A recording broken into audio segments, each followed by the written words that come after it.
So Pfizer just announced their earnings. They beat the quarterly Wall Street estimates. However, we see price selling off.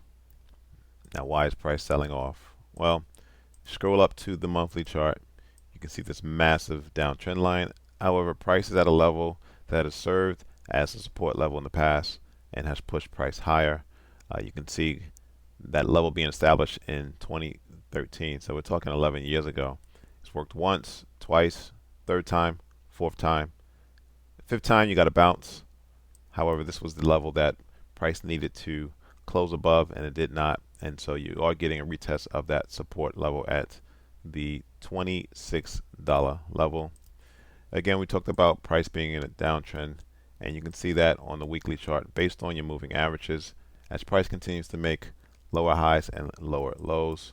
Again, this was that level we saw on the monthly chart in which we needed to see a candle close above it if price was going to confirm that price wanted to go higher. That did not happen. Before we analyze the daily chart, let's look at and this article is coming from investing.com. So Pfizer had a surprise profit in the fourth quarter and backed its current year financial guidance despite incurring a steep charge related to their COVID offerings. So they had a $5 billion drop in 3-month revenues from Paxlovid, that's Pfizer's COVID-19 medication, compared to the same period last year, was less severe than analysts had initially expected. The return of an estimated 6.5 million treatment courses by the U.S. government was partly offset by sales in traditional commercial markets. Pfizer has been attempting to shift away from its reliance on COVID products, a major pillar of its total sales, by focusing on growing its pipeline of treatments.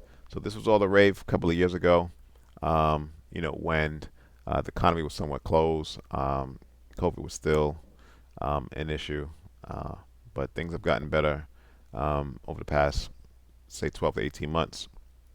And so Pfizer needs to shift away from its reliance on the COVID medication. All right, most recently, the firm completed a $43 billion acquisition of cancer drug Seagen in December, as they felt that the company was a world-class leader in oncology. Here's what the CEO had to say. They're entering 2024 with a solid foundation. They believe their commitment to execution, maximize the performance of their new products, and delivering the next wave of pipeline innovation will fuel Pfizer's growth. However, Wall Street's not buying it. Again, we need to see some type of reversal on a macro level to believe that price is going to go higher from here. So this is the daily chart, and price is now below all the moving averages. This is the 200, this is the 100, and in the red you have the 50. The orange and the blue, that's the 26 and that's the 13 simple daily moving average. So the 13 and the 26 serves as your momentum moving averages. This is your short-term, intermediate, and longer-term moving average. And so potentially we are in the process of forming a double bottom, potentially, right?